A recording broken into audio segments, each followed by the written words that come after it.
বিশ্বাস করতে পারবেন না, এই রাস্তায় যে দাঁড়িয়ে রয়েছি, এই রাস্তায় নাকি 1939 থেকে 1945 সাল নাগাদ দ্বিতীয় বিশ্বযুদ্ধ চলাকালীন বিমান ওঠানামা করতো। আর এখন সেই রাস্তায় চলে বেড়াচ্ছে 2 চাকার বিমান। আর সেখানে এখন আমি দাঁড়িয়ে, কোন জায়গা চলুন জানাচ্ছি আপনাদের। ট্রাভেল জার্নির আরও একটি নতুন ভ্রমণ পর্বে সবাইকে ওয়েলকাম। গত 2 পর্বে আমরা দেখিয়েছি পেথুয়াডাউরি এবং কৃষ্ণনগর ভ্রমণের আমাদের অভিজ্ঞতার গল্প। বলা বাহুল্য, এই কৃষ্ণনগর এবং পেথুয়াডাউরির মাঝামাঝি ধুবুলিয়া নামক এক স্থানে চলেছি অতীতের এক দ্রষ্টব্য জায়গার সন্ধান করতে, আপনাদেরকে সঙ্গে নিয়ে। জায়গার সন্ধান শেষে যখন এক ঝলক দেখলাম, এ কী ব্যাপার, এ তো মোটেও স্থানীয় রাস্তা বলে মনে হচ্ছে না। তাহলে এই কি সেই জায়গা যা হয়তো ব্যবহার করত ইংরেজ সৈন্যবাহিনী দ্বিতীয় বিশ্বযুদ্ধ চলাকালীন? এখান থেকে কি অপারেশন চলতো? বিমান ওঠানামা থেকে যুদ্ধের রীতিনীতি সবই কি এখান থেকেই হতো? তাহলে সেই অতীতের খোঁজে আমি কি সত্যিই চলে আসলাম সেই ইতিহাসের সময়কালে?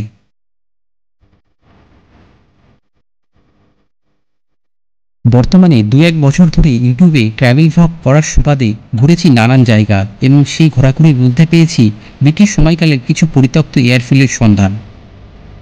যেমন ওরগ্রামে থাকা এয়ারফিল্ড, জয়পুর জঙ্গলে থাকা এয়ারফিল্ড, সেরকমই আরও একটি রুদ্ধশ্বাস করা ইতিহাসের সাক্ষী হয়ে থাকা এয়ারফিল্ডে আমি আজ এসে উপস্থিত।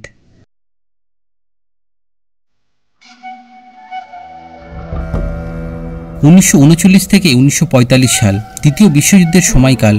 ব্রিটিশ অধীনে থাকা ভারতবর্ষ অংশগ্রহণ করেছিল এই সাম্রাজ্য বিস্তারের যুদ্ধে। যুদ্ধের সময়কালীন শক্তিশালী রাষ্ট্র জাপান এবং সেই জাপানকেই প্রতিহত করতে ব্যবহার করা হয়েছিল ভারতীয় সৈন্যদের ব্রিটিশ দ্বারা। ভারতবর্ষের ভৌগোলিক অবস্থান প্রাচীন থেকে আজও আলাদা গুরুত্ব স্থাপন করে এবং সেই সুযোগ সদ্ব্যবহার করেছিল ইংরেজরা।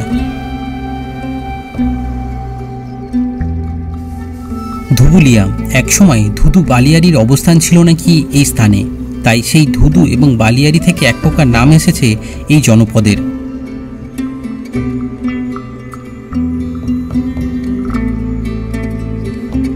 ইংরেজরা এই জনপদের গুরুত্বকে সেই সময় ব্যবহার করেছিল দারুণভাবে।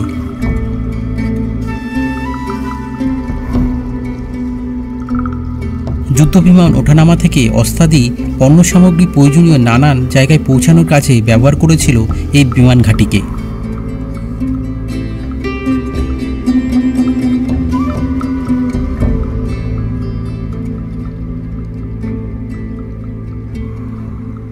এই যে রানওয়ে দেখতে পাচ্ছেন, এই রানওয়ে কিন্তু এখন দুভাগে বিভক্ত হয়ে গেছে। আগে যেটা আপনার এই পুরো একটা সিঙ্গেল রানওয়ে ছিল, মাঝখান দিয়ে 34 নম্বর জাতীয় সড়ক যে রয়েছে তা যাওয়ার ফলে আপনার এই দিকে একটা আপনার এরকম রানওয়ে দেখতে পাবেন, আর এর অপোজিট দিকে এরকম একটা রানওয়ে দেখতে পাবেন। আর তার মাঝে এখন কিন্তু দোকানপাট থেকে শুরু করে ঘরবাড়ি সব কিছু দেখা মিলছে, শুধু সেই বিমানটারই দেখা নেই।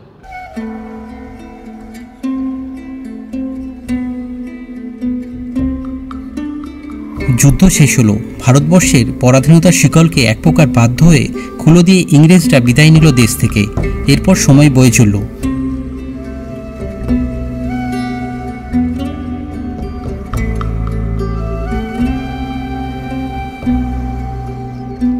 দেশভাগের পরবর্তী সময়ে ওপার বাংলার মানুষজন খুঁজে নিল তাদের মাথার ছাদ নদিয়া তথা এই ধুবুলিয়ার বিভিন্ন স্থানে, এবং ফলবশত আজকের ধুবুলিয়ার রূপ অনেকটাই পরিবর্তিত।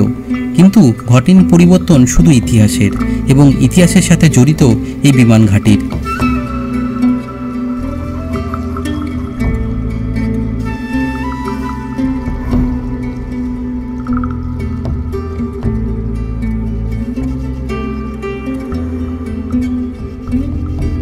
পড়ে থাকলো চওড়া চওড়া রাস্তা, যা মানুষজন আজ ব্যবহার করছে তাদের দৈনন্দিন চাহিদা মেটাতে। ভাবলেও অবাক লাগে, কত শত সৈন্য, যুদ্ধবিমান এবং মহাযুদ্ধের ইতিহাসের কাহিনীকে লেখা হয়েছিল এই বিমানঘাঁটি থেকেই। আজ সেসব অতীত।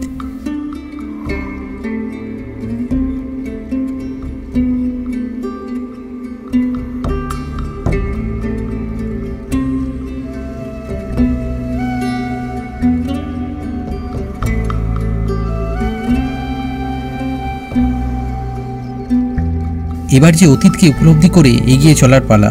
ট্র্যাভেল জার্নির আরও একটি নতুন গল্পের খোঁজে।